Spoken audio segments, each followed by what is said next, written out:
Hello hello hello.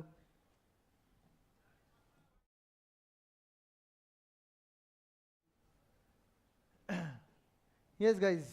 A very, very good morning, everyone. So, what is our target today? Dividend decision पूरा chapter हो पाएगा क्या? अपने से हो पाएगा क्या? मिलकर करेंगे।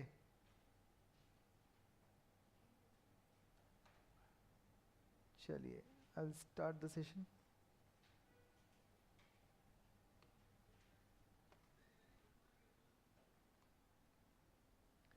Yes,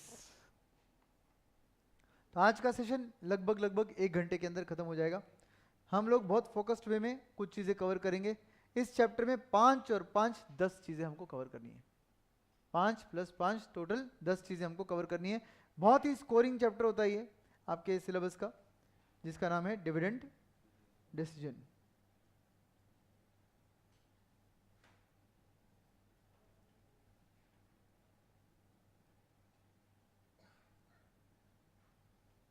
dividend policy, dividend decision एक ही बात है। इसके अंदर दोस्तों 2 पार्ट कौन से है? पहला वाला पार्ट आएगा वो अप्रोचेस का, मतलब फॉर्मुलेज, अप्रोचेस। पहला approach Walter's approach, second approach Gordon's approach, next MM approach, Modigliani and Miller approach, next approach Lintner's approach,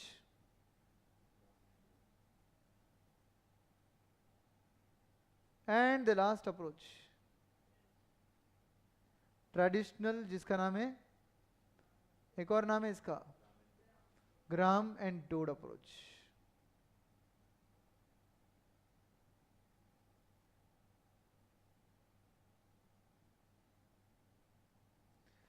बस ये कर दिया तो पार्ट 1 खत्म हो गया। मेजरली क्वेश्चन इसमें से ही आते हैं। और दूसरा पार्ट जो है वो आएगा अदर इंपॉर्टेंट कॉन्सेप्ट्स।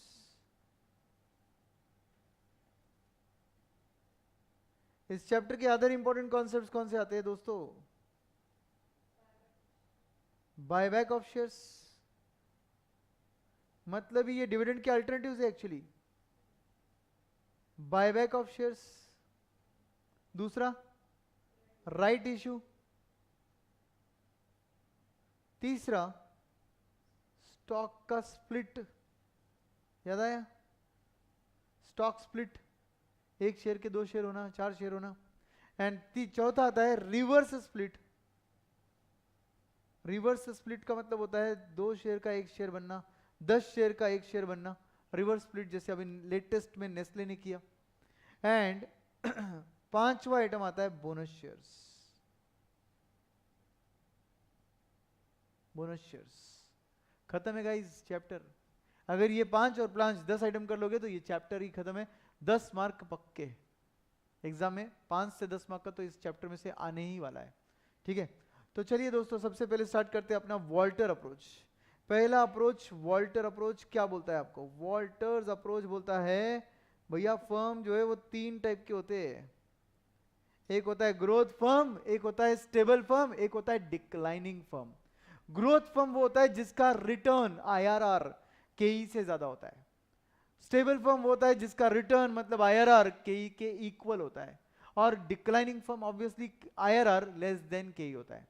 तो वॉल्टर अप्रोच बोलता है theoretical price of the share, जिसको P0 बोला जाता है। Theoretical price of the share जिसको P0 बोला जाता है। P0 is nothing but D plus R by K into E minus D whole divided by K। अब ये फॉर्मूले के लॉजिक्स तो हमने रेगुलर बैच में पूरे डिस्कस किए थे। अभी के लिए फॉर्मूला समझ लो। फॉर्मूला है D plus R by K into E minus D whole divide by K. थोड़ा आइडिया दे देता हूँ आपको। ये बोलता है सिर्फ डिविडेंड पर आपका प्राइस डिपेंडेंट नहीं करता है। नो डाउट D बाई के करोगे तो P0 आएगा A बाई आर के लॉजिक से। करेक्ट? A बाई आर से क्या मिलता है? Present value. तो प्रेजेंट वैल्यू ऑफ शेयर ही तो निकाल रहे हो आप लोग, P0 बोल रहे हो तो एवरी ईयर का डिविडेंड बन जाएगा एन्युटी, रेट ऑफ इंटरेस्ट बन जाएगा आपका आर, रेट बन जाएगा आर, तो फिर आर सॉरी आर नहीं के, रेट बन जाएगा के क्यों ले रहे आप, बिकॉज आप इक्विटी का कॉस्ट निकाल रहे हो, तो आपका आर रेट ऑफ रिटर्न क्या आना चाहिए, कॉस्ट ऑफ इक्विटी आना चाहिए, तो इसलिए यहां पे के आ रहा है आर की जगह, एंड ए बाय आर की जगह आ रहा है डी बाय के। मगर ये मॉडल बोलता है कि जो रिटेंशन हो रहा है उसकी वजह से भी शेयर वैल्यू चेंज होता है, जो रिटेंशन हो रहा है उसको हम बोलेंगे E minus D, earning minus dividend is retention. Retention पे कंपनी क्या करती है, every year rate of return earn करती है जिसको आईआरआर बोलते हैं, तो रिटेंशन को अपन क्या कर रहे हैं, मल्टीप्लाइड बाय आईआरआर कर रहे हैं, और वो भी एक सेपरेट एन्युटी इसलिए उसको डिवाइडेड बाय के कर रहे हैं, उसको भी डिवाइड बाय के कर रहे हैं, ए बाय आर उधर भी वर्क कर रहा है, तो अपना फॉर्मूला बन गया D plus R by K into E minus D whole divided by K. अब वॉल्टर मॉडल के बाद आता है दूसरा गॉर्डन्स मॉडल, गॉर्डन्स अप्रोच, इसको तो हमने ऑलरेडी कॉस्ट ऑफ कैपिटल में डील किया था। ये बोलता है theoretical price of the share is nothing but E into 1 minus B upon K minus B into R, E into 1 minus B upon K minus B into R. अब ये ई क्या होता है, ईपीएस, 1 माइनस बी क्या होता है, retention ratio, तो 1 minus B क्या हो गया, पे आउट रेशियो, तो 1 minus B is payout, payout को अगर मैं ईपीएस से मल्टीप्लाई करूं तो क्या मिलेगा, डिविडेंड। पे आउट रेशियो को अगर मैं ईपीएस से मल्टीप्लाई करूंगा तो क्या मिलेगा, न्यूमरेटर में DPS, dividend per share, dividend per share को divided by K minus B into R कर रहे हैं, what is B, retention, what is R, IRR. Retention पे जो आप अर्न कर रहे हो रेट ऑफ रिटर्न वो ग्रोथ ही तो है, तो ये बी इंटू आर किसका फॉर्मूला है, ग्रोथ का है, growth is equal to B into R, and B क्या था आपका, रिटेंशन रेशियो था,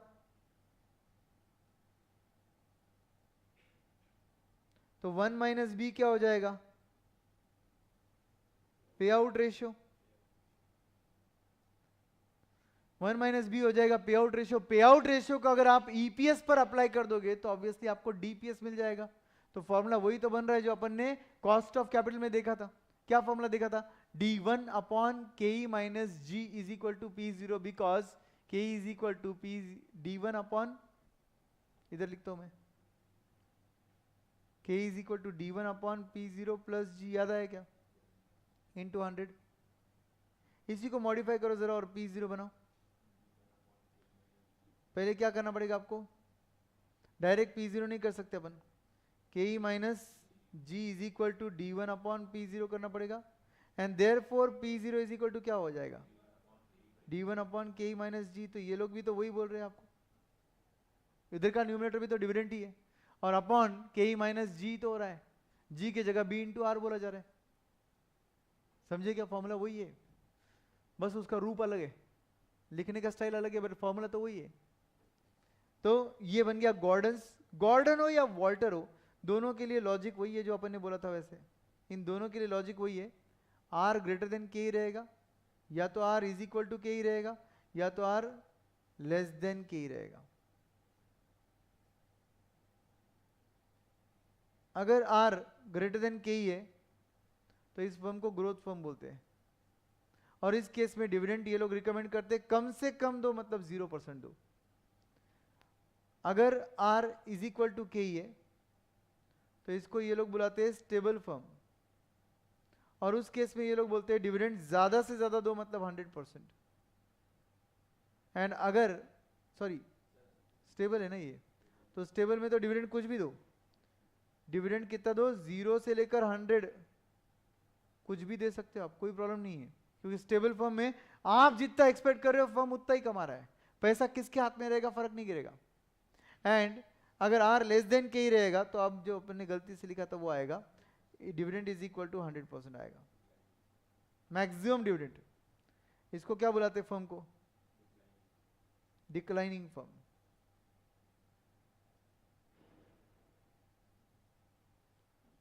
यस गाइस, तो ये आपके जो अभी अभी राइट साइड लिखे ना, ये ऑप्टिमम डिविडेंड पॉलिसीज है, लिख दो इधर, ये सबको क्या बुलाते हैं,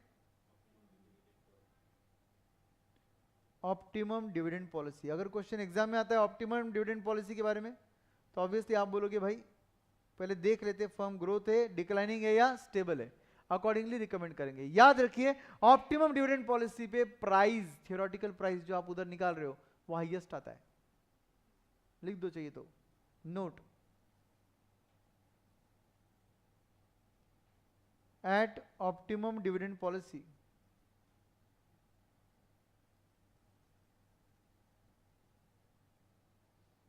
the P0 for both Walter and Gordon approach is maximum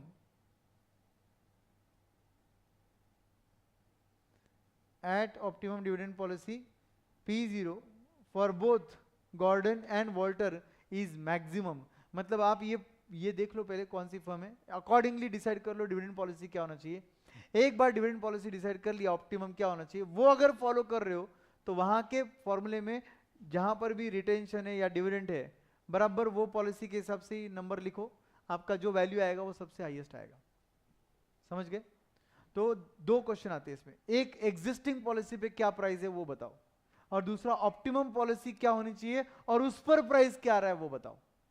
तो एग्जिस्टिंग पॉलिसी पे क्या प्राइस आ रहा है उसके लिए तो जो डिविडेंड दिया रहेगा, जो रिटेंशन दिया रहेगा उसके हिसाब से वैल्यू निकालने का, जो एग्जिस्टिंग चल रहा है उसके हिसाब से प्राइस आ जाएगा। फिर देखने का आर ग्रेटर देन के है, लेस देन के है, इक्वल टू के है, अकॉर्डिंगली ऑप्टिमम सजेस्ट करने का, और उस सजेस्टेड ऑप्टिमम पर वापस से यहाँ के नंबर चेंज करने का, या तो रिटेंशन के या तो डिविडेंड के। अगर गॉर्डन फॉलो कर रहे हो तो रिटेंशन, अगर वॉल्टर फॉलो कर रहे हो तो डिविडेंड के, और फिर आपका प्राइस निकालोगे आप। आपको पता है जो एग्जिस्टिंग पॉलिसी आप फॉलो कर रहे हो उससे ज्यादा प्राइस आएगा ऑप्टिमम पर, क्योंकि ऑप्टिमम का प्राइस क्या लिखा अपन ने नीचे, मैक्सिमम होता है। ऑप्टिमम पे प्राइस कैसा होता है लिखा अपन ने, मैक्सिमम होता है। Are you clear? Now coming to third approach. Third approach का नाम है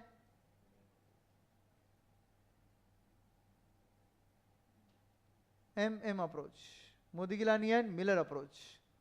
ये क्या बोलता है दोस्तों, MM अप्रोच बोलता है, इसमें तीन फॉर्मूलेज यूज करेंगे हम लोग। आज का प्राइस इज नथिंग बट एक साल बाद का प्राइस प्लस एक साल बाद का dividend discounted by KE rate for 1 year, discounted by KE rate for 1 year. What is the formula used actually, present value is equal to future value divided by 1 plus R raise to n।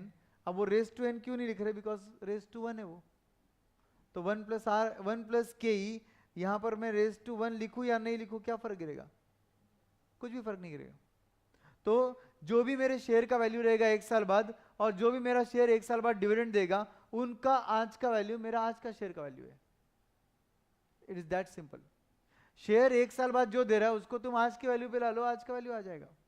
अब इसी को modify कर can you make it P1 is equal to, P1 is equal to आज का price compounded by KE rate और minus करेंगे dividend. आज का प्राइस विल बी नथिंग, एक साल बाद का price will be nothing but आज के प्राइस को अपन कंपाउंड करेंगे, मतलब अपन यहां पे फॉर्मूला कौन सा यूज करें, future value is equal to present value into 1 plus R raise to n, ये यूज कर रहे हैं। अब सिर्फ माइनस D1 क्यों कर रहे हैं, क्योंकि जब जब मैं कंपनी हूं आपको इन्वेस्टर को डिविडेंड दे रहा हूं तब तब मेरे पैसे आपके पास आ रहे हैं, तो मेरा शेयर वैल्यू घटेगा ना, क्योंकि उतना कैश आउटफ्लो मेरे पास से आपके पास हो रहा है, तो उतना ही आपके शेयर्स की वैल्यू क्या हो जाएगी, कम। समझे? तो माइनस D1 किया जाता है। इसी को मैथमेटिकली मॉडिफाई करोगे अगर ऊपर वाले फॉर्मूले को, तो नीचे वाला फॉर्मूला आता है। तो ये फॉर्मूला 1 है, ये फॉर्मूला 2 है, ठीक है। देन तीसरा फॉर्मूला जो हम यूज करते हैं वो है वैल्यू ऑफ फर्म वाला, सिंबॉलिकली V बोलते। वैल्यू ऑफ फर्म V का फॉर्मूला क्या है दोस्तों, n plus delta n into P1 minus investment minus earning whole divided by 1 plus KE। ये वैल्यू ऑफ फर्म का फॉर्मूला है। n क्या है, existing number of shares. Delta N क्या है? New number of shares issued at the end of the year. तो bracket क्या आ गया? Total number of shares at the end of the year into P1 कर रहे वो price at the end of the year है, तो ये आ गया मेरे शेयर्स की total value eight the end of the year. Minus कर रहे उसमें से इन्वेस्टमेंट माइनस अर्निंग्स। इन्वेस्टमेंट मुझे साल के एंड में 50 लाख का करना है, मगर इस साल की मेरी पूरी अर्निंग ही 20 लाख है। मेरे पास शॉर्टफॉल कितने का हो रहा है? 30 लाख का। तो ऑब्वियसली 30 लाख से मेरे शेयर्स की वैल्यू क्या हो जाएगी? कम, क्योंकि उतने का मेरे पास शॉर्टफॉल है। ये पूरा वैल्यूएशन कब चल रहा है? ईयर के एंड पर चल रहा है। मुझे वैल्यू कब निकालनी है? वैल्यू ऑफ फर्म मुझे आज निकालनी है, तो ईयर के एंड की वैल्यू को आज की वैल्यू पे लाने के लिए डिवाइडेड बाय 1 प्लस आर कर रहे हैं। आर यहां पर के ही है, रेट ऑफ डिस्काउंटिंग यहां पर के ही है, बिकॉज ये सब इक्विटी के बारे में चल रहा है। तो ये आ गया वैल्यू ऑफ फर्म का formula. I again repeat, n is existing number of shares, delta n is the new number of shares issued at the end of the year। delta n का भी एक फॉर्मूला यूज करते हैं ये लोग, but upon use नहीं करते, अपन logic use करते हैं। लॉजिक क्या यूज करते हैं वो मैं आपको इसके बाद समझा दूंगा। तो उससे डेल्टा एन आ जाएगा, that bracket is giving you total number of shares at the end of the year. फिर उसको मल्टीप्लाई करोगे price at the end of the year से, तो आ जाएगा शेयर्स की value eight the end of the year. उसमें से minus करोगे जितना अमाउंट कम गिर रहा है। कौन सा अमाउंट कम गिर रहा है? ईयर के एंड पे आपको इन्वेस्टमेंट करना है सपोज 50 लाख। आपने पूरे साल में, इस साल में अर्न कितना करोगे आप? 20 लाख। तो आपको शॉर्टफॉल कितने का गिर रहा है? 30 लाख का। तो 30 लाख का शॉर्टफॉल आप माइनस कर दोगे आपके शेयर्स की वैल्यू में से, और न्यूमरेटर देगा आपको शेयर्स की value eight the end of the year. उसको आज के वैल्यू पे लाने के लिए डिस्काउंटिंग करेंगे 1 प्लस आर से। वो आर मतलब रेट ऑफ डिस्काउंटिंग है। रेट ऑफ डिस्काउंटिंग ऑफकोर्स के यूज होगा। Clear all formulas? ये था आपका एमएम अप्रोच। इसके अंदर जो डेल्टा एन निकलता है वो कैसे निकलता है मैं आपको एक एग्जांपल के थ्रू समझाता हूं। हम लोग लेते हैं सबसे पहले इन्वेस्टमेंट, जितना अपने को ईयर के एंड में करना है, जिसको अपन आय बुला रहे हैं। सपोज इन्वेस्टमेंट करना है 50 लाख का। एग्जांपल लिख दो भाई, माइनस अपन करते रिटेन्ड अर्निंग अवेलेबल।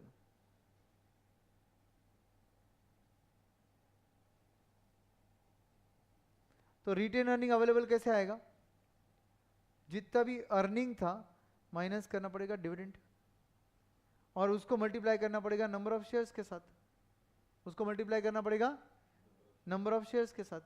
तो फॉर एग्जांपल तुमने अर्न किया था 20 लाख, तुमने डिविडेंड दिया 5 लाख, तुम्हारे पास रिटेन अर्निंग कितने का हो गया? अब मैंने डायरेक्ट लिख दिया टोटल, पर शेयर नहीं लिखा। अगर पर शेयर लिखना है तो पर शेयर भी लिख सकते हैं। 20 रुपए माइनस 5 रुपए पर शेयर, रिटेन अर्निंग हो गया 15 रुपए into 1 lakh number of shares. तो ये कितना हो गया? Retain earning available is 15 lakh. Shortfall कितने का है?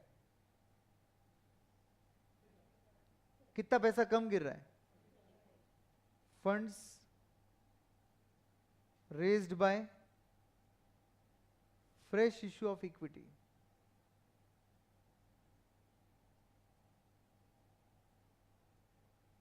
$35 लाख ना। कितने पे इशू करेंगे? P1 प्राइस पे इशू करेंगे। Price at the end of the year कितना है? 110 है सपोज। एग्जांपल, P1 कितना है? 110 है। Therefore number of shares to be issued, जिसको अपन बुलाते हैं delta N.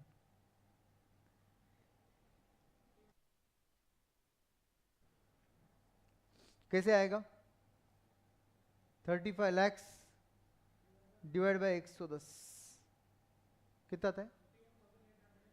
31,818 shares. Round of किया गया। Okay, 31,818 number of shares. इस तरीके से निकलता है डेल्टा एन। तो आपने क्या किया? आपको इन्वेस्टमेंट करना था 50 लाख का। आपने देखा रिटेन अर्निंग अवेलेबल कितना है? पर शेयर ईपीएस कमाया आपने 20 रुपए, डिविडेंड बांटा 5 रुपए, पर शेयर 15 रुपए का रिटेन अर्निंग है into 1 lakh. Retain earning available है आपके पास 15 लाख। 1 लाख क्या है? नंबर ऑफ शेयर्स है। वो पर शेयर ईपीएस है ना आपका 20 रुपए, और पर शेयर डिविडेंड है 5 रुपए। तो obviously 1 lakh number of share से मल्टीप्लाई करेंगे तो टोटल रिटेन अर्निंग आएगा। अब आपको दिख रहा है आपको कम गिर रहा है पैसा 15 लाख का। आप न्यू शेयर इश्यू करोगे 110 के प्राइस पर। अगर P1 चल रहा है ईयर के एंड में 110, P1 के फॉर्मूले से P1 निकला, सोचो। अब 110 को डिवाइड करने से आपका नंबर ऑफ शेयर्स आ गए, ये आ गया आपका डेल्टा एन। क्यों फॉर्मूले की जरूरत है, लॉजिक है ये तो। मगर याद रखिए जब आप ऊपर का फॉर्मूला सॉल्व करोगे, ये वाला, यहां पर अभी के हिसाब से 31,818 था ना, plus sorry 1 lakh plus 1 lakh existing shares थे। देखो अपन 1 लाख से मल्टीप्लाई किया, एन कितना था 1 लाख, प्लस डेल्टा एन कितना हुआ 31,818 into price at the end of the year अपन कितना बोल रहे हैं 110, माइनस, ध्यान से सुनो यहां पर ही एक्सीडेंट पॉइंट है, इन्वेस्टमेंट कितने का करना है अपने को 50 लाख, अर्निंग कितना है, अर्निंग कितना है, अर्निंग एग्जैक्टली 20 लाख से 15 लाख मत लेना इधर, रिटेन अर्निंग अवेलेबल नहीं है, वो अर्निंग है, वो अर्निंग। तो अपन ने साल भर में कमाया कितना 20, इन्वेस्टमेंट कितने करने का 50, कितने का शॉर्टफॉल है 30, ये ऐसा निकलता है। इधर 15 नहीं लिया जाता है, क्यों नहीं लिया जाता सर, 15 ही अवेलेबल है अपने पास, 15 इधर नहीं लेते बिकॉज वो जो डिविडेंड बाटा वगैरह उन सब का इंपैक्ट इसमें आ चुका है, नंबर ऑफ शेयर में भी आ चुका है और प्राइस पर शेयर में भी आ चुका है, इन दो नंबर में उसका इंपैक्ट ऑलरेडी आ चुका है, अगर इधर ले लोगे तो डबल इंपैक्ट हो जाएगा। And now this amount divided by 1 plus 0.1 suppose, मतलब 1.1, तो आपका वैल्यू ऑफ फर्म आ जाएगा। एग्जाम्पल है ये पूरा, ऑफ कोर्स कितना आता है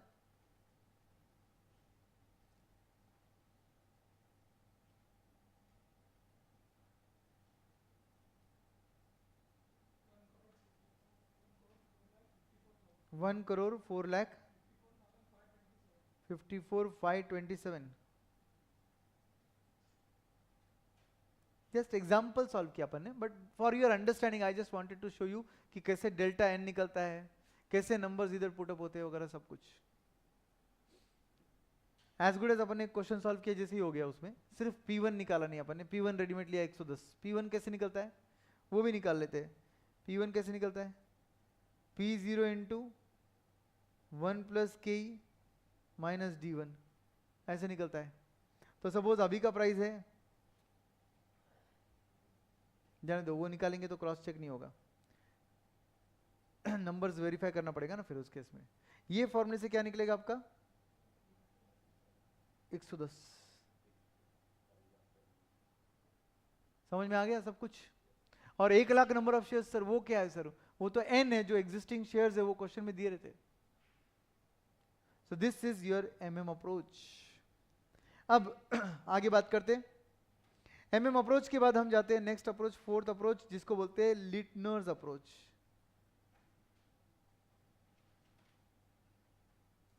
इस पे एग्जाम में क्वेश्चन हार्डली आएगा।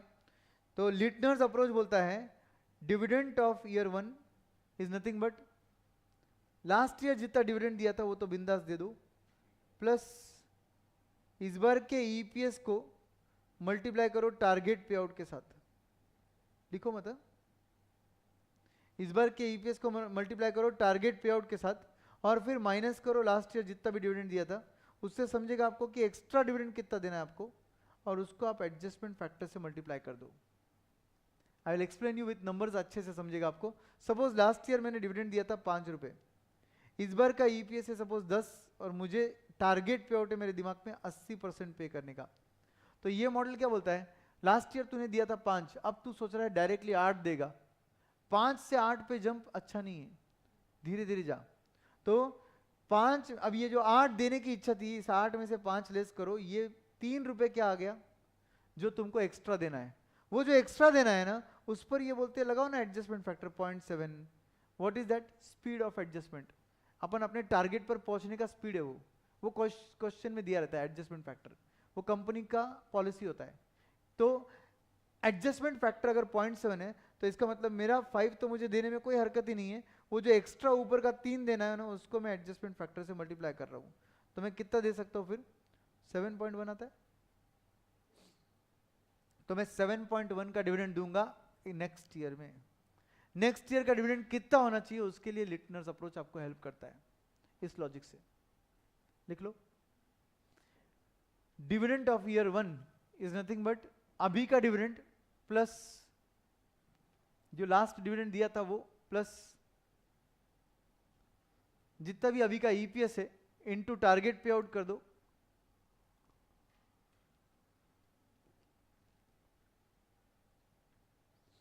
माइनस लास्ट ईयर का डिविडेंड करो, एक्स्ट्रा डिविडेंड पे करना कितना है वो समझेगा आपको, उस एक्स्ट्रा डिविडेंड को इनटू एडजस्टमेंट फैक्टर करो,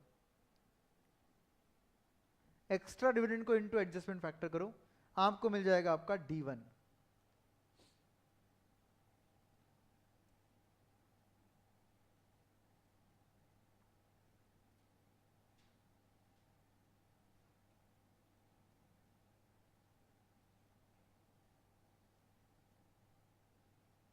लास्ट अप्रोच आता है traditional oblique Graham and Dodd approach. ये वापस से नंबर्स जो लिखी ये एग्जांपल है।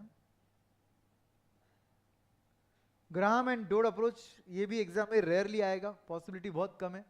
ये अप्रोच बोलता है अभी का price is a multiplier of dividend plus earning bye 3। अभी का price is a multiplier of अभी का डिविडेंड प्लस अर्निंग बाय 3। ये इसका मीनिंग क्या हुआ? ये बोलता है कि अर्निंग को इंपॉर्टेंस डिविडेंड के मुकाबले 1/3 दो। अब 1/3 ही क्यों इनको पता है, तो ये बोलते हैं अर्निंग को डिवाइड बाय 3 करो बट डिविडेंड को कुछ भी डिवाइड मत करो। तो डिविडेंड को मिल गया फुल इंपॉर्टेंस, अर्निंग को मिल गया 1/3 इंपॉर्टेंस। अब ये जो भी ब्रैकेट में नंबर है इसका और प्राइस का कुछ ना कुछ रिलेशन होता है जिसको बोलते हैं मल्टीप्लायर। मतलब ये ब्रैकेट में लिखी हुई चीज समथिंग टाइम्स ऑफ अगर करेंगे तो प्राइस आएगा। तो ये बोलता है सपोज इस ब्रैकेट वाला आंसर है आपका 8 रुपीज, उधर का आंसर है आपका 24 रुपीज, तो 3 गुना आपका प्राइस है, इसका मतलब मल्टीप्लायर वैल्यू बन गया 3। समझे? तो ये आपका ग्राम एंड डोड का फॉर्मूला है। यहां पर जितने भी अपन ने फॉर्मूले लिखे उसमें स्टार्टिंग का फॉर्मूला जो था एक बार फिर से बता देता हूं मैं आपको। ये था आपका डिविडेंड, आर आपका IRR था, लिखना है तो लिखते जाओ। D stands for dividend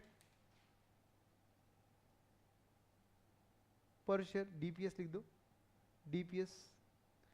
R stands for IRR, E stands for EPS and of course D stands for DPS।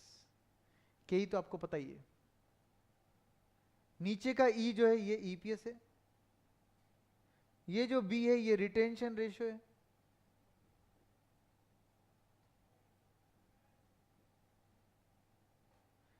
B into are को अपन ग्रोथ बोलते वो लिख दिया अपन ने। ये रिटेंशन रेशियो भी लिख दिया, 1 माइनस रिटेंशन रेशियो इज पे आउट रेशियो, ये भी लिख दिया था अपन ने। फिर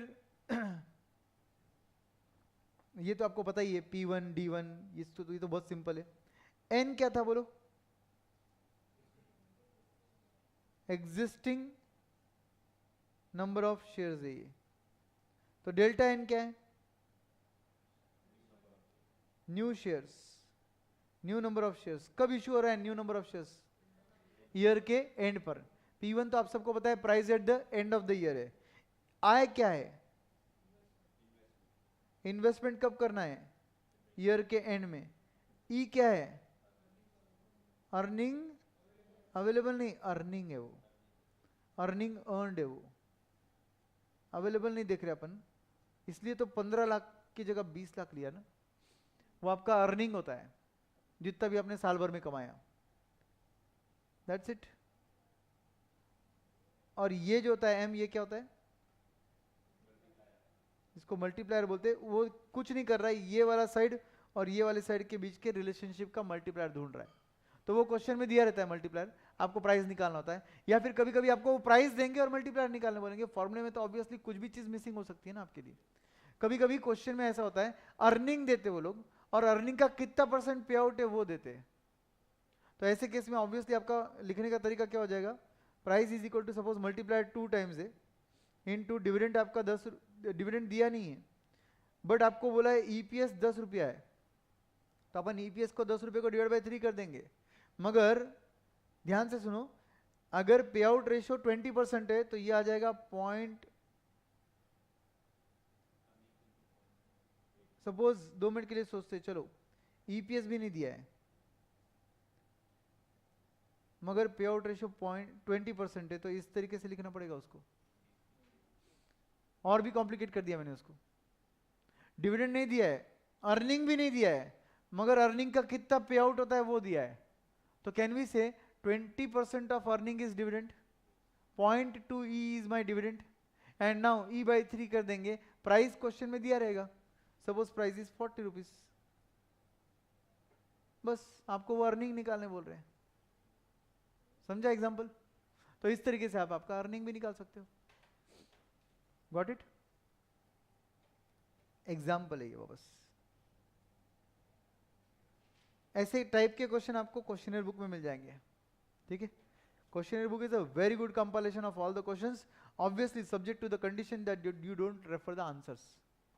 आंसर्स आपको खुद से सॉल्व करने हैं। जहां पर भी अटके मेरा डिस्कशन वीडियो देख लो, ऑटोमेटिकली चीजें आगे बढ़ जाएगी। यूट्यूब पर पूरा डिस्कशन डाला हुआ है क्वेश्चनियर का।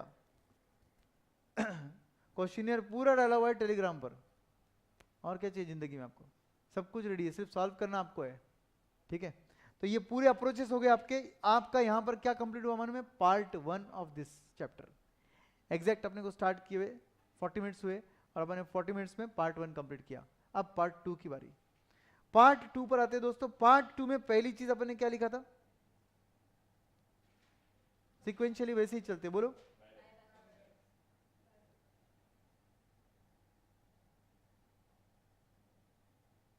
Buyback of shares. तो इस केस में एक बेस अजम्पशन होता है, वो लिख लो। Assumption for formula,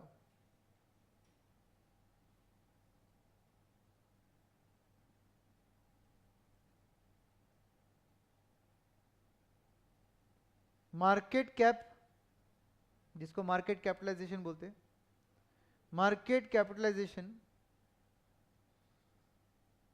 before buyback is equal to market capitalization after buyback।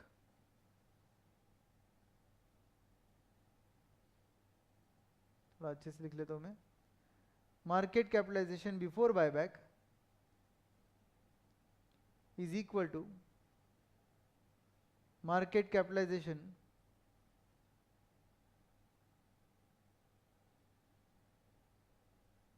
After buyback. समझ में आया ये अजम्पशन? ये अजम्पशन क्या बोल रहा है आपको? जितना भी आपका अभी का प्राइस है into number of shares, buyback के बाद भी यही होगा। बायबैक के बाद के number of shares into buyback का प्राइस, और ये दोनों सेम होने चाहिए। मार्केट कैप मतलब क्या होता है? Number of shares into price पर शेयर। ओके, तो उस बेसिस पर आप बायबैक का प्राइस निकालते हो। नीचे लिखो देयरफॉर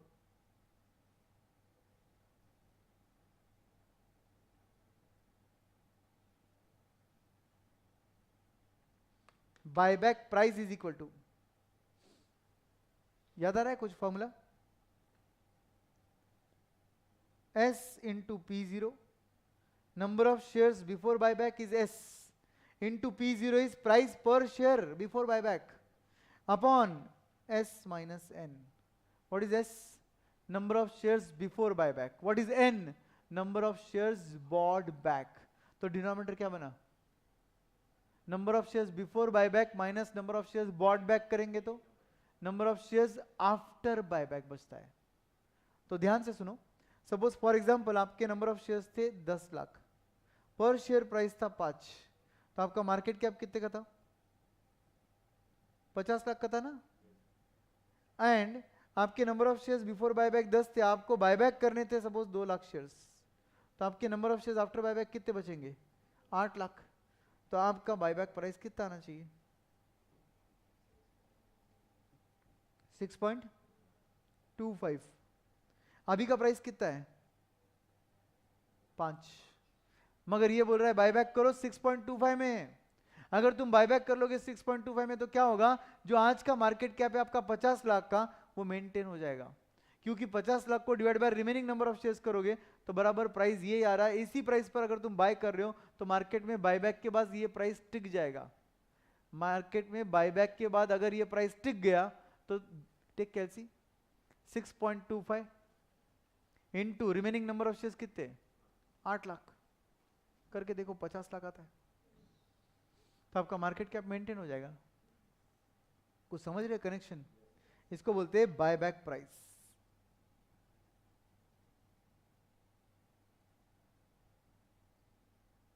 फर्स्ट कंसेप्ट क्लियर? पूरा का पूरा कंसेप्ट एक ही फॉर्मूले के assumption, एक ही लॉजिक पर बेस्ड है, वो है market cap before buyback should be equal to market cap after buyback. तो ऊपर का न्यूमरेटर आपका मार्केट कैपिटलाइजेशन है 50 lakh, number of shares into price पर शेयर, एंड डिनोमिनेटर में अपन ने क्या किया, उस मार्केट कैप को रिमेनिंग नंबर ऑफ शेयर्स पे डिस्ट्रीब्यूट कर दिया, तो बायबैक प्राइस आ गया। सेकेंड चीज अपन ने क्या लिखी वहां पर,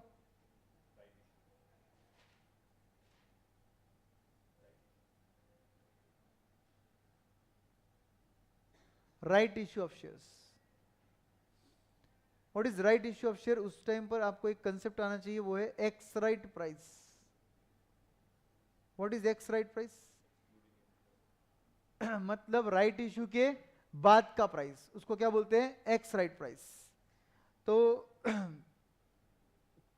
there is something called as right issue. जैसे आप मेरे एग्जिस्टिंग शेयर होल्डर्स हो, मुझे अपनी कंपनी के नंबर ऑफ शेयर्स किसी और को शेयर इश्यू नहीं करना है, मुझे अपना कंट्रोल आपके ही हाथों में रखना है, जितने आप शेयर होल्डर्स हो उनके हाथों में रखना है। तो मैं क्या करूंगा, पहला प्रायोरिटी मेरे न्यू शेयर्स का आपको दूंगा, ताकि अगर आप खरीद लोगे तो मुझे झंझट ही नहीं रहेगा, मेरा डाइल्यूजन ऑफ कंट्रोल नहीं होगा।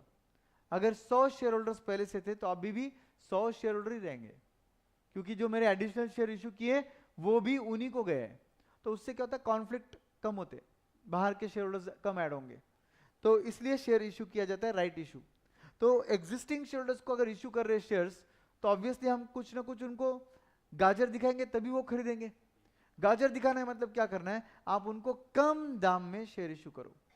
कम दाम, जिस दाम में आप उनको शेयर इशू करते हो उसको बोलते हैं सब्सक्रिप्शन प्राइस। क्या बोलते हैं बोलो? Subscription price. What is subscription price? अभी जो मार्केट में प्राइस चल रहा था राइट इशू के पहले, उससे भी कम दाम में जब आप इशू करते हो तो उसको बोलते हैं subscription price. Okay, so ex right price कैसे निकाला जाता है, m into N plus S divided by n plus 1। What is this now? m into N plus S divided by n plus 1। जो जो चीजें मैं लिख रहा हूं ना उसका मीनिंग लिखा करो। जैसे ऊपर का s क्या था, लिखा ना सब, एंड P0 प्राइस पर share, and s into S minus N किया, n क्या था, number of shares bought back था। लिख रहे हो ना ये सब चीजें? यस। अब आते हैं इधर, m क्या है दोस्तों, old number of shares required for one right issue. Suppose 4 share required है, सॉरी एक मिनट रुको, m is cum right price लिखो। m इज इक्वल टू क्या लिखोगे आप, cum right price. m is equal to cum right price, n is equal to number of shares required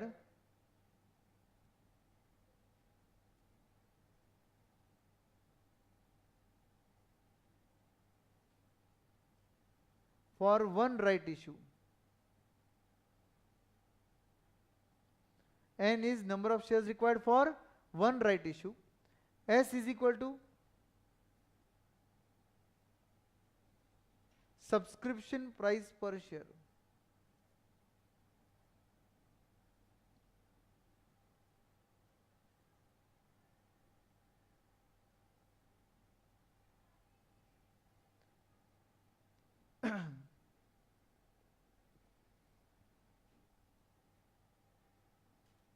बोलिए। अब ऐसे केस में एग्जांपल लेते, कम राइट प्राइस था आपका 120, नंबर ऑफ शेयर्स रिक्वायर्ड है 4 फॉर वन राइट इशू, ठीक है, एंड सब्सक्रिप्शन प्राइस है आपका 90 रुपीज। सब्सक्रिप्शन प्राइस है आपका 90 रुपीज। मतलब समझो बात को, राइट इशू के पहले मेरा शेयर का भाव कितना चल रहा था, 120, जिसको अपन एम बोल रहे हैं। कम राइट मतलब राइट इशू के पहले, एक्स राइट मतलब राइट इशू के बाद। एक्स का मीनिंग तो आपको समझाने की जरूरत ही नहीं रहती, राइट। एक्स मतलब हो चुका, तो राइट इशू हो चुका, उसके बाद का प्राइस क्या बन गया, ex right. And guys ex right price अपन निकाल रहे हैं, राइट इश्यू के बाद का प्राइस निकाल रहे हैं अपन। तो कम राइट पहले देखो कितना है, राइट इश्यू के पहले प्राइस था 120। तो मैं क्या बोल रहा हूं, ध्यान से सुनो, 120 का अगर आपके पास 4 शेयर रहेंगे और अगर तुम एडिशनली सब्सक्रिप्शन का 90 रुपया दोगे तो तुम्हारे पास टोटल शेयर कितने हो जाएंगे, पहले के 4 और अभी का 1।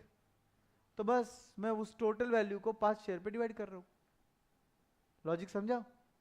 तो इससे आपको मिल जाएगा एक्स राइट प्राइस। 120 की अगर आपके पास 4 शेयर है और आप 90 रुपए का सब्सक्रिप्शन प्राइस और देने को तैयार हो तो आपके पास टोटल शेयर हो जाएंगे पहले के 4 और अभी का 1, और आपका एवरेज प्राइस आ जाएगा। एवरेज प्राइस कितना आ जाएगा, 114। तो ये बन जाएगा आपका एक्स राइट प्राइस। लिख दो, एग्जाम्पल लॉजिक के साथ लिख दो, कोई बात नहीं। स्नेहा शाह क्या बोल रही है, सर गूगल ड्राइव लिंक कैसे मिलेगी सर, क्वेश्चनर बैंक की एक्सप्लेनेशन चाहिए कुछ क्वेश्चंस के लिए।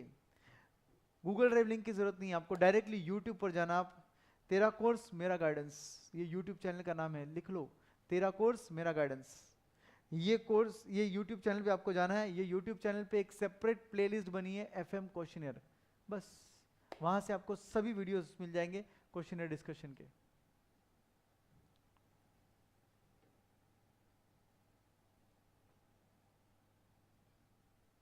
लिख लिया?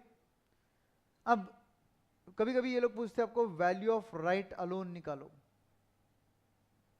वैल्यू ऑफ राइट अलोन निकालो बोलते हैं ये लोग। वैल्यू ऑफ राइट अलोन मतलब क्या मालूम है? आप बोलो मुझे, आपने एक शेयर कितने में खरीदा, एडिशनल वाला 90 में खरीदा, उसकी तुरंत वैल्यू कितनी है, 120 नहीं है, 114 है। आपने 90 में खरीदा, उसके तुरंत बाद एक्स रेट हो गया ना, तो एक्स रेट हो गया तो वो शेयर कितने का बन गया, 114 का बन गया। तो कैन वी से 114 का शेयर आपको 90 में मिला, तो आपको 24 रुपए का फायदा हुआ। तो ये बन गया आपका value of right alone. Value of right alone निकालने का फॉर्मूला क्या रहेगा बोलो, x right price 114 minus subscription price 90। तो अपने एग्जाम्पल के हिसाब से 114 माइनस 90 करोगे तो आंसर आएगा 24। कभी कभी ये लोग पूछते हैं value of right with respect to 1 share निकालो। विथ रिस्पेक्ट टू 1 शेयर अगर बोल दिया तो आपको कुछ नहीं करना है, इस 24 रुपए को डिवाइड बाय 4 शेयर करना है, क्योंकि राइट तब मिलेगा जब तेरे पास 4 शेयर है। ये एक राइट का वैल्यू है, एक राइट तुझे तब मिलेगा जब तेरे पास 4 शेयर है मेरे एग्जांपल में। तो 24 को डिवाइड बाय 4 करोगे तो 6 आंसर आएगा। इसी को दूसरा तरीका है निकालने का, और इसी को निकालने का तरीका है कम राइट प्राइस पर share minus x right price पर शेयर। कुछ समझा क्या? कम राइट कितना था 120, एक्स राइट कितना हुआ 114, तो value of right with respect to 1 share कितना हिला, एक शेयर का वैल्यू कितना हिला, यस 6 रुपए से हिला।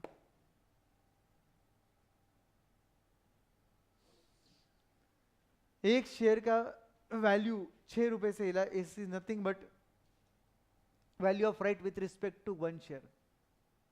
तो कितने फॉर्मूले कुल मिलाकर 3, ex right price, value of right alone, value of right with respect to 1 share, खत्म। पोस्ट राइट प्राइस आ जाता है एग्जाम में, स्टूडेंट्स बोलते हैं आउट ऑफ सिलेबस था।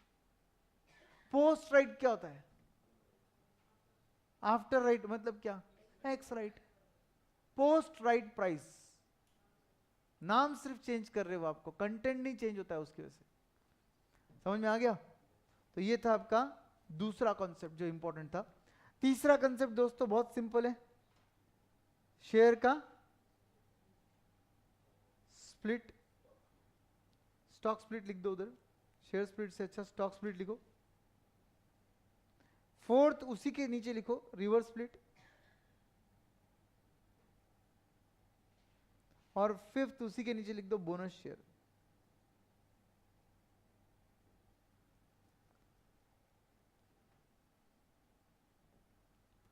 Stock split, reverse split, bonus share, इन सब पे अपने क्लास में अपन ने क्वेश्चन कवर करवाया था। मैं जानबूझ के रेफरेंस देता हूँ ताकि आपको थोड़ा सा उसके लिए प्रैक्टिस हो जाए। बहुत अच्छा एक क्वेश्चन है, 2 क्वेश्चन बहुत अच्छे अपने नोट्स में इस पर। पहला क्वेश्चन है क्वेश्चन नंबर 18, इन तीनों को ट्राई करना होगा। क्वेश्चन नंबर 18 एंड दूसरा है 17। 18 बहुत ही बढ़िया है, 17 भी बहुत अच्छा है। तो दोस्तों स्टॉक के स्प्लिट के अंदर क्या होता है, ध्यान से सुनो।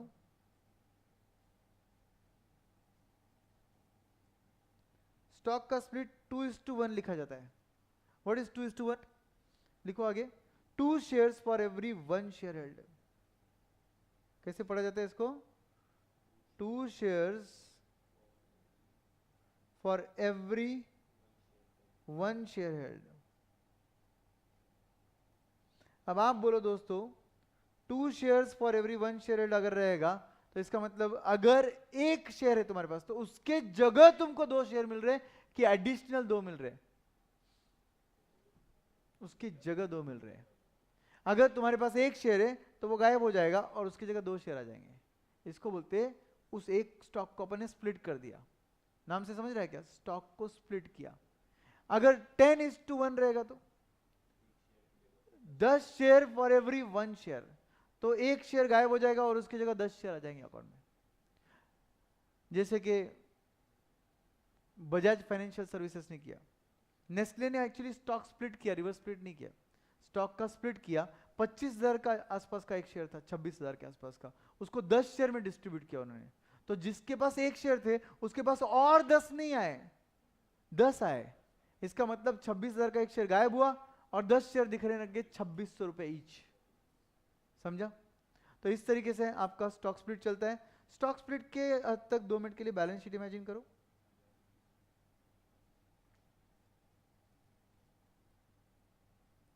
यहां पे शेयर कैपिटल होता है, तो यहां पर पहले था 10,000 शेयर्स,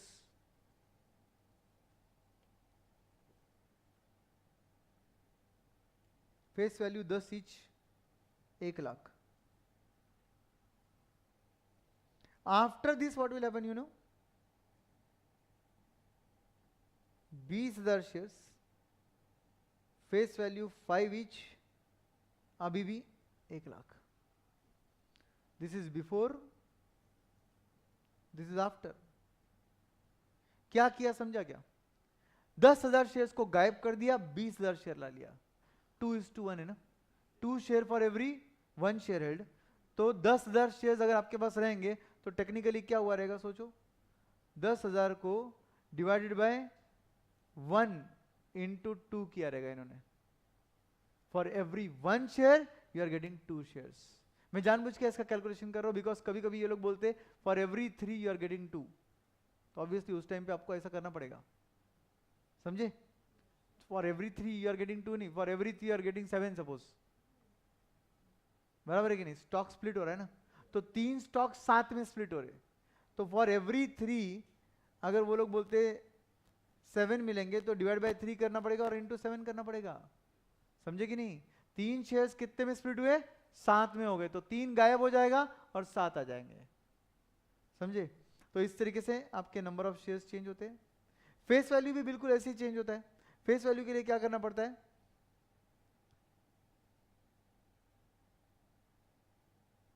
सपोज सेम क्वेश्चन को अगर मैं कंटिन्यू करूं,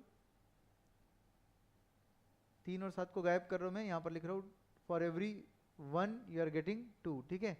तो 10,000 अगर आपके पास शेयर्स है इंटू 10 फेस वैल्यू है, तो इसको डिवाइडेड बाय 1 करने का, ये टोटल फेस वैल्यू आ गई है।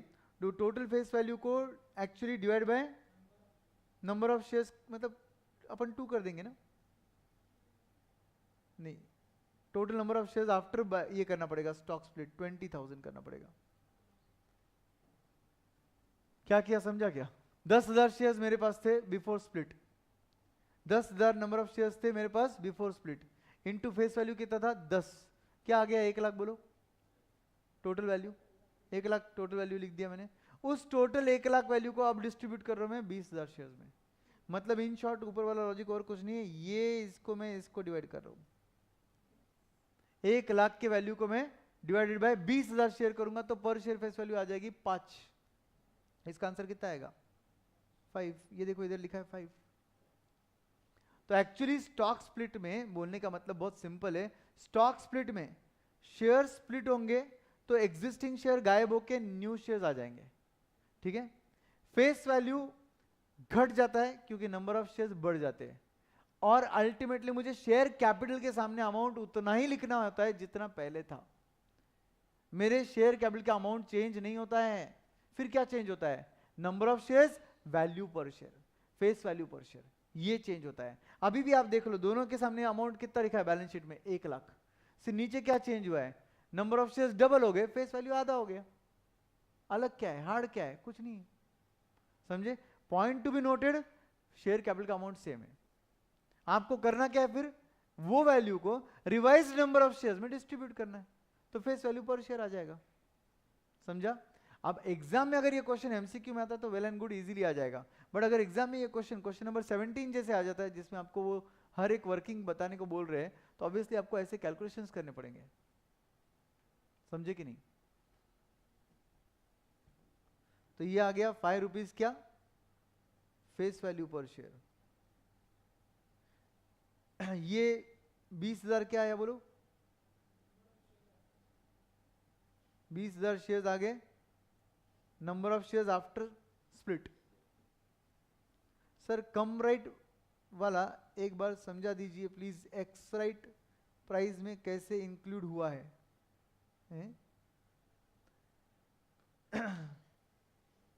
सर कम राइट वाला एक बार समझा दीजिए, x please, x right price में कैसे इंक्लूड, कट डिलीट,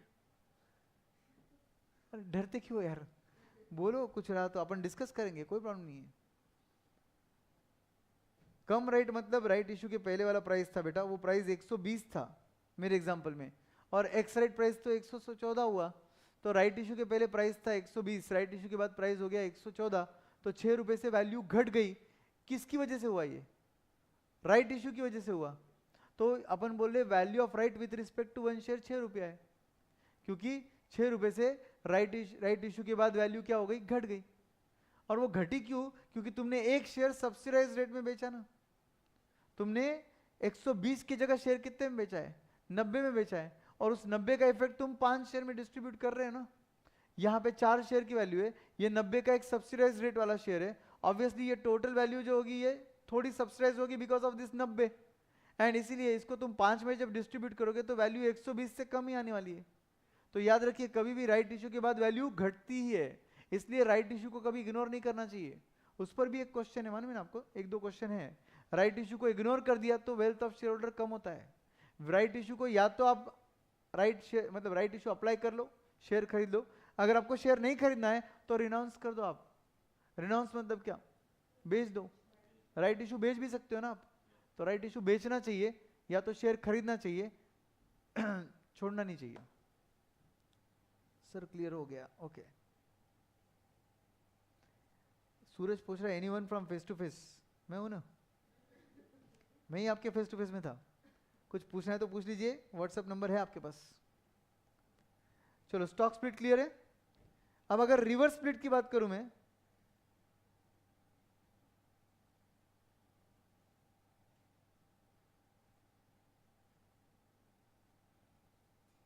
तो दोस्तों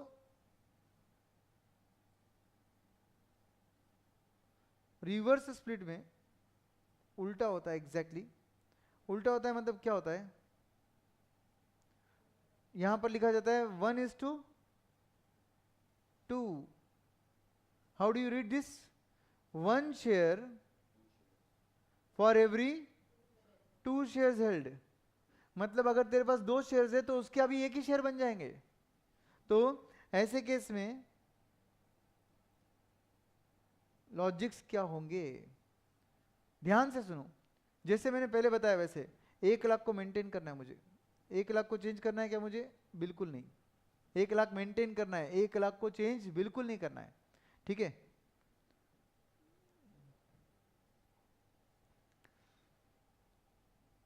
सूरज क्या बोल रहा है सर, सब क्लास के साथ ही क्लियर हो गया सर, क्या बात है।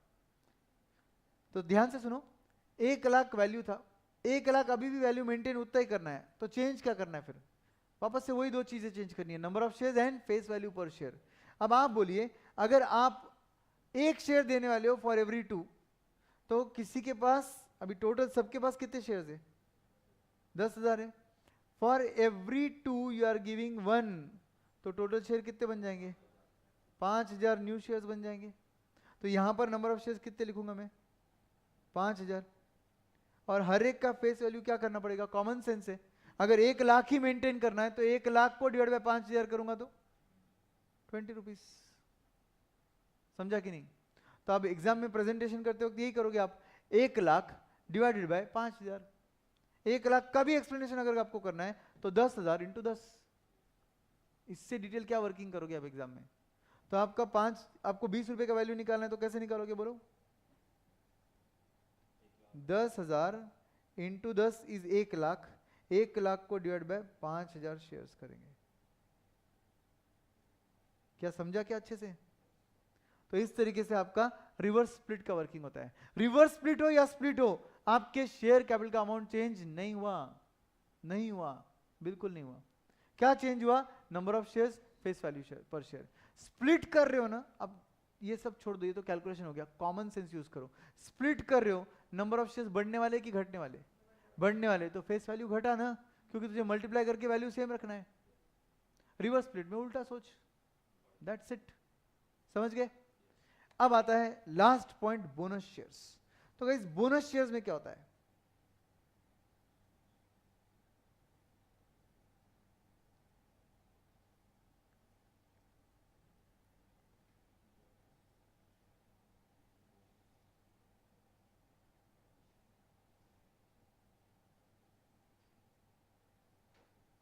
बैलेंस शीट है मेरी, बोनस शेयर का लॉजिक क्या होता है, अभी ध्यान से सुनो। बोनस शेयर्स में बोला है सपोज आपको 1:1 bonus. What is the meaning of 1:1 bonus, every 1 share you have you will get 1 more share extra, या गायब होकर। अभी गायब होकर क्या होगा, एक शेयर था, एक शेयर ही गायब होकर एक शेयर ही आएगा क्या, ऑब्वियसली एक्स्ट्रा। बोनस मतलब एक्स्ट्रा, गायब कुछ नहीं होता है, जो शेयर तेरे पास थे वो वैसे रहेंगे और एक्स्ट्रा शेयर आएंगे, उसको बोलते हैं बोनस शेयर। तो अब बोनस शेयर के केस में ऑब्वियस सी बात है, मुझे यहां के शेयर्स क्या करने पड़ेंगे, बढ़ाने पड़ेंगे, ठीक है। कितने कर दूं, 20,000, 1:1 बोला ना मैंने। For every 1 share you will get 1 share bonus, मतलब 10,000 शेयर होल्डर्स को मिल जाएंगे और 10,000 एक्स्ट्रा, मतलब टोटल हो जाएंगे 20,000, ठीक है। अब ध्यान से सुनो, शेयर कैपिटल सेम नहीं रखना है, बढ़ाना है, बढ़ाना है, क्योंकि बोनस शेयर का दूसरा नाम था रिजर्व कैपिटलाइजेशन। याद आया कुछ, लॉ में पढ़ा होगा आपने, एफएम में भी मैंने बोला है, रिजर्व कैपिटलाइजेशन। तो रिजर्व कैपिटलाइजेशन का मतलब क्या होता है, नीचे जो अमाउंट लिखा है ना, रिजर्व एंड सरप्लस, इस अमाउंट को अपन लोग क्या करते, कम करते, और ये जो शेयर कैपिटल है ना, इस अमाउंट को अपन इधर क्या करने वाले हैं, बढ़ाने वाले हैं। तो फेस वैल्यू पर शेयर उतना ही रखो 10, ये वैल्यू बन जाएगी 2 लाख। कितने से वैल्यू इंक्रीज हुई है, वैल्यू इंक्रीज हुई है भाई, कितने से इंक्रीज हुई है, 10,000 इंक्रीज होकर कितनी बन गई है, 20,000। बोलो कितने से वैल्यू बढ़ी है, 1,00,000 से। तो आपको रिजर्व को क्या करना पड़ेगा, 1,00,000 से कम करना पड़ेगा। तो कैन वी से, इसका मतलब शेयर कैपिटल प्लस रिजर्व्स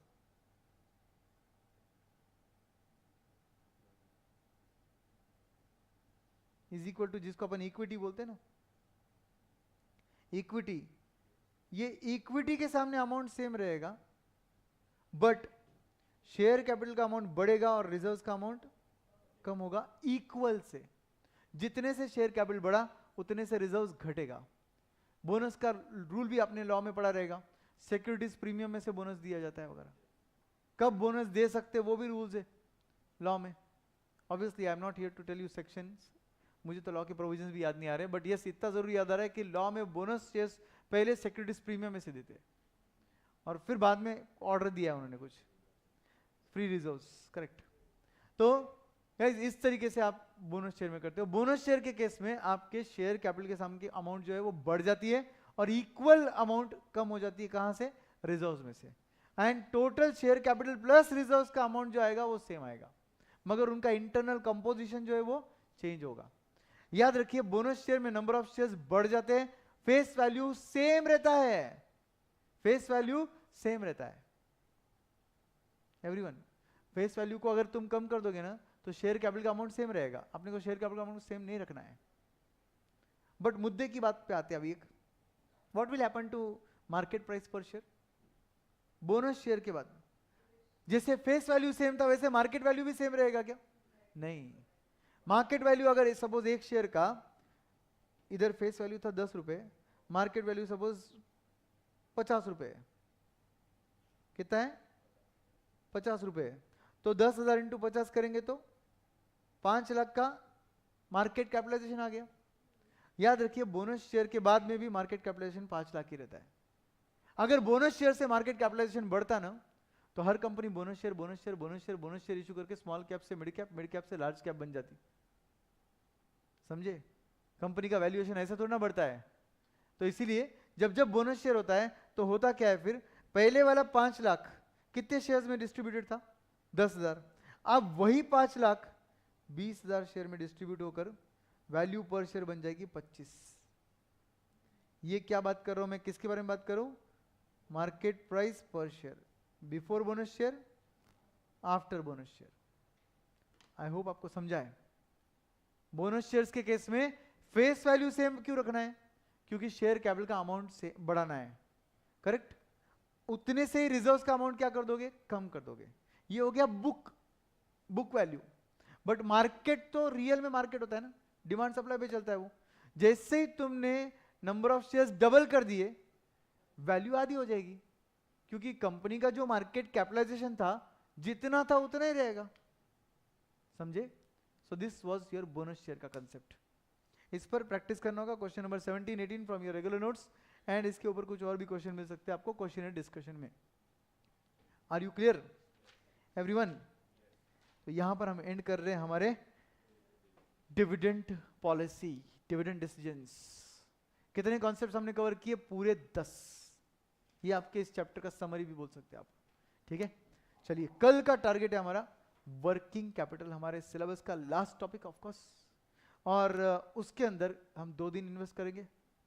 पहले दिन हम वर्किंग कैपिटल को पढ़ेंगे और दूसरे दिन भी वर्किंग कैपिटल को पढ़ेंगे। वर्किंग कैपिटल में आपको याद होगा तो 4-5 यूनिट्स है।